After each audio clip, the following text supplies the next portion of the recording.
Okay, time for your next video. Today we're going to be talking about area. What we finished with before was perimeter, and let's go back and review perimeter. We said that perimeter goes around the edge of a shape, okay? So the frame around a picture, the fence around the playground. Anything that goes around. And the little word that helps us to remember how to solve perimeter is PA.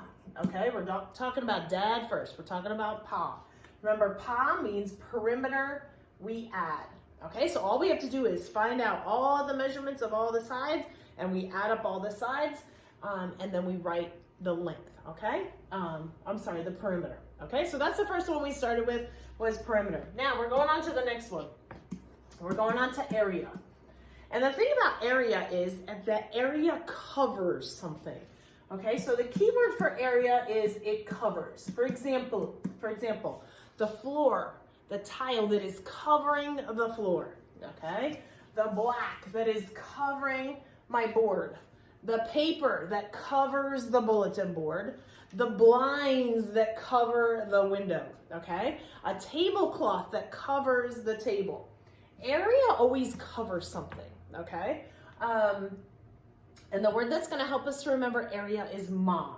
Okay, so we had pa before. This time we have ma. And we're going to see why in a minute that we use ma. Okay, I'm going to draw you a little rectangle. So today we're just talking about rectangles and squares. And we're going to figure out the area for these rectangles and squares. Now, I said that area covers something. I'm kind of bummed because the activity that we were going to do in class for area is with Cheez-Its. So if you happen to have Cheez-Its at home, Cheez-Its are perfect because they're a perfect little inch, a square inch. So when we talk about area, we have to cover something. So what we were going to do in school was we were going to take Cheez-Its and we were going to cover shapes with those Cheez-Its, okay? So I'm going to pretend these are some big Cheez-Its, okay? So here's my first Cheez-It. There's 1, 2 Cheez-Its, 3, 4, 5, 6, 7, 8, 9, 10, 11, and 12. So there's my Cheez-Its that are covering, and if I want to put a little dot, so now they really look like a Cheez-It, okay? Those little Cheez-It crackers are covering my rectangle. Now, how many Cheez-Its are covering my rectangle? Well, we just counted it as I did it. We said there are 1, 2, 3, 4, 5, 6, 7, 8, 9, 10, 11, 12 Cheez-Its covering my rectangle. Now, if we wanted a shortcut, we learned back in 3rd grade, we learned how to do an array, and we could see the shortcut. So, how many Cheez-Its are across the top? There's 4 Cheez-Its across the top, correct? And how many Cheez-Its are down the side? There's 3 Cheez-Its down the side. So if we wanted to do a shortcut, instead of counting every time how many Cheez-Its are covering our shape, we could multiply how many across the top by how many across the side. So what is 4 times 3? 4 times 3 is 12. Now, we needed to know that it is 12 squares, okay? Area is always done in squares because it's covering something. It's covering it in square units. And that's why Cheez-Its were so perfect, because they're little crackers that would cover it, okay? So I know that a Cheez-It is an inch. So I'm going to say this is 12 square inches. Whoops. 12 square inches. So that is how we find area.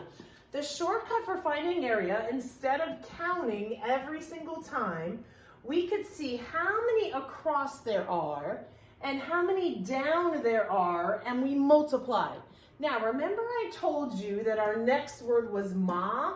We had pa for perimeter. Now we have ma for area. Ma means we multiply area. So what did we just multiply?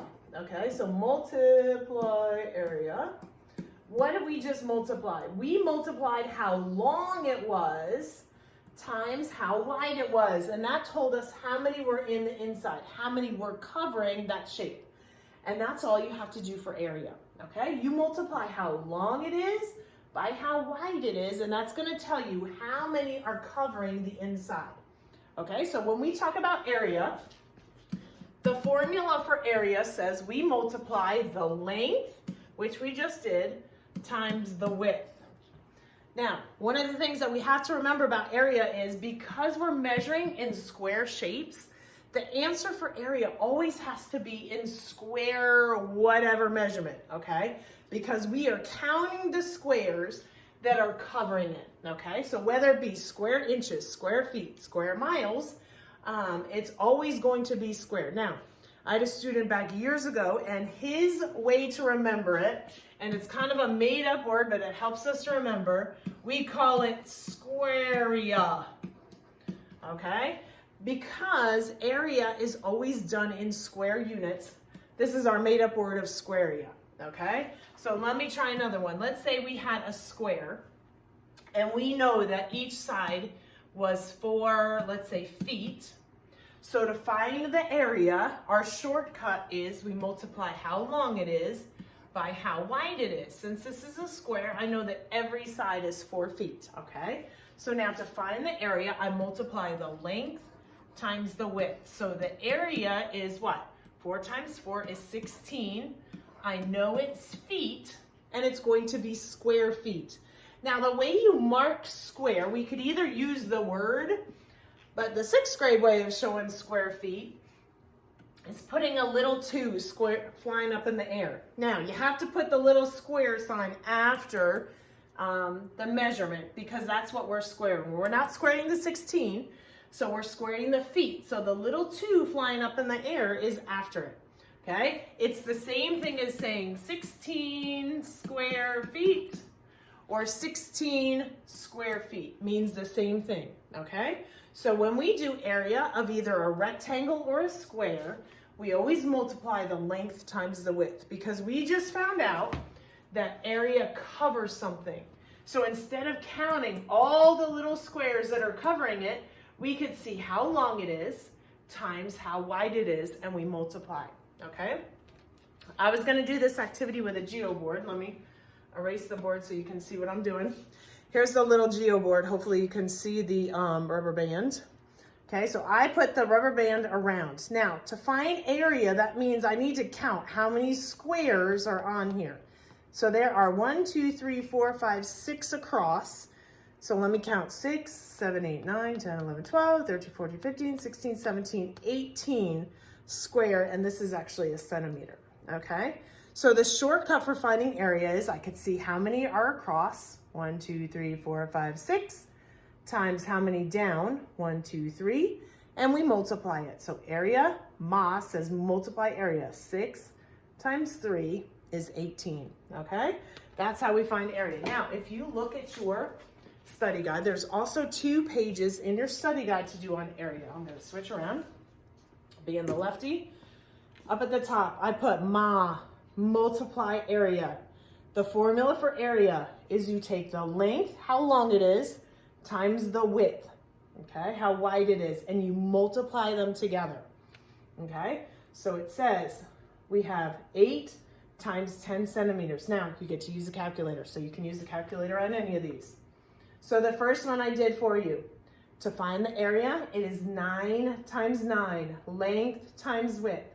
9 times 9 is 81. Remember, area, because we're measuring it in square units, we have to write area is square units, so we had 81 square centimeters. It seems kind of backwards to put the 2 after it, but that's just how you do it. You can't put the 2 in front of and back of the 81, okay? I hope that makes sense. So remember, area is Ma, multiply area. The length times the width, length times width, and these are on squares or rectangles. So looking at your packet, you're gonna do just 1 page on the area of a rectangle. All you have to do is multiply the length times the width, okay? So that's all you have to do for this one, and then you'll send me a picture of your area page, and you are good to go. So, Ma says multiply area, length times width. That's it. All right, have fun. Send me pictures when you're done. Love you guys. Bye.